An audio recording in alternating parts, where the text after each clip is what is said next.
दोस्तों अस्सलाम वालेकुम वरहमतुल्लाहि वबरकातुहू। साथियों, आज हम देख रहे हैं कि समय कहां से कहां आ चुका है। लड़कियां बगावत पे उतर चुकी हैं, लड़के बगावत पे उतर चुके हैं। न लड़कियां माँ बाप की बातें मान रही हैं और न लड़के माँ बाप की बातें मान रही है। आखिर क्यों? आखिर वजह क्या है? कारण मैं आपको बताता हूं कि यह एक दिन में नींव नहीं पड़ी है, यह बीज एक दिन में नहीं तैयार हुआ है।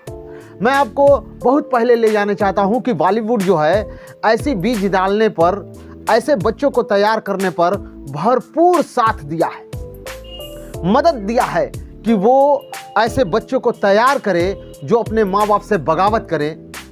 मैं आपको वो बात याद दिलाना चाहता हूं कि एक अक्षय कुमार की फिल्म थी सौगंध, जिसमें वो लड़की अपने बाप से बगावत करती है और किसी दूसरे लड़के से शादी करती है, और इस शादी को देखते हुए वह ऑडियंस जो होती है वो तालियां बजाती है और कहती है देखिए क्या शानदार तरीके से लड़की ने अपने बाप से बगावत करके एक लड़के से शादी कर ली।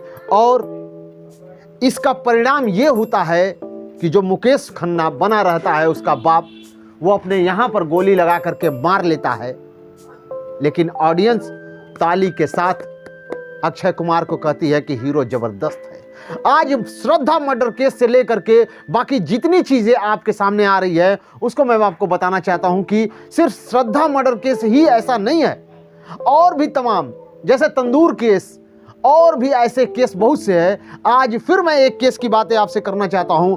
पिता ने आयुषी की हत्या की, मां भी गिरफ्तार। यह अखबार में निकला हुआ है, उस अखबार को मैं आपको पढ़कर सुनाना चाहता हूं। मथुरा जंक्शन की यह खबर है। यमुना एक्सप्रेसवे की सर्विलांस रोड पर इस ट्रॉली बैग में युवती आयुषी के 100 मिलने के घटनाक्रम का पुलिस ने सोमवार को पर्दाफाश कर दिया।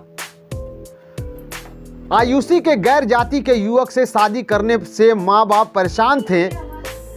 इसी को लेकर के गुरुवार को आयुषी मां से झगड़ा कर रही थी, तभी पिता ने लाइसेंसी रिवॉल्वर से उसे 2 गोलियां मार दी।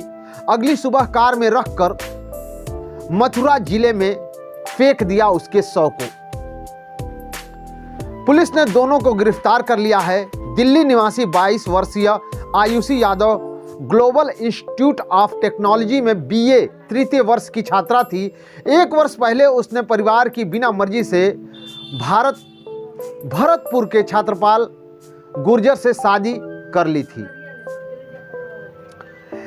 एसपी सिटी एमपी सिंह के अनुसार मां बाप ने पूछताछ में बताया कि आयुषी अक्सर घर से बिना बताए चली जाती थी, इससे बदनामी होती थी। 17 नवंबर की दोपहर 2 बजे मां ब्रजबाला ने आयुषी को छत्रपाल से दूर रहने के लिए समझाया। इस पर वह लड़ने लगी। ब्रजबाला ने पति नितेश को फोन कर दिया। नितेश आए और लाइसेंसी रिवॉल्वर से बेटी को 2 गोली मार दी। इसके बाद नीतीश सफेद पॉलिथीन लाए। ब्रिजबाला ने पति के साथ आयुषी के शव को पॉलिथीन में पैक किया और इस ट्रॉली बैग में रखकर छिपा दिया। घटना के वक्त आयुषी का छोटा भाई आयुष स्कूल गया था। नितेश शव को पत्नी के साथ पृथक गांव यानी सोनड़िया देवरिया जाने वाले के लिए अपनी कार से शुक्रवार तड़के 3 बजे निकाले। दिल्ली आगरा हाईवे से वृंदावन होते हुए यमुना एक्सप्रेसवे के लिए चले, मगर रास्ता भूल गए। कुछ ही देर में सूर्योदय होने लगा। पकड़े जाने के भय से नितेश ने सर्विलांस रोड पर ही कार को रोक इस ट्रॉली बैग सड़क पर रख दी। एसपी सिटी ने बताया कि पोस्टमार्टम में गोली मिली है।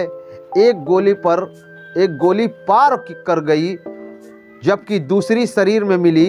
हत्या में प्रयुक्त कार, रिवॉल्वर, आयुषी का मोबाइल बरामद कर लिया गया है।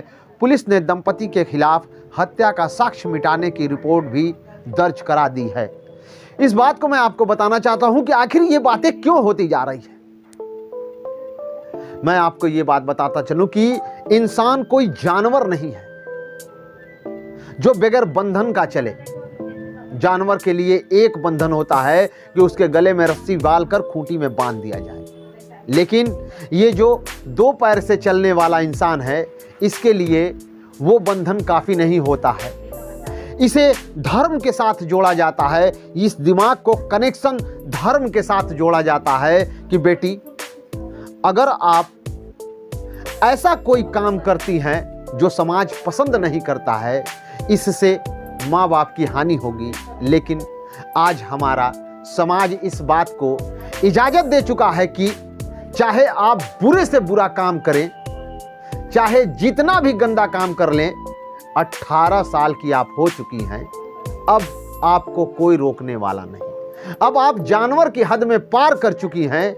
जैसे जानवर जो चाहता है करता है, वैसे ही अब आप भी जो चाहे वो कर सकती हैं। तो नतीजा यही निकलेगा, एक बार आएगा आयुषी हत्याकांड और दूसरी बार आएगा श्रद्धा।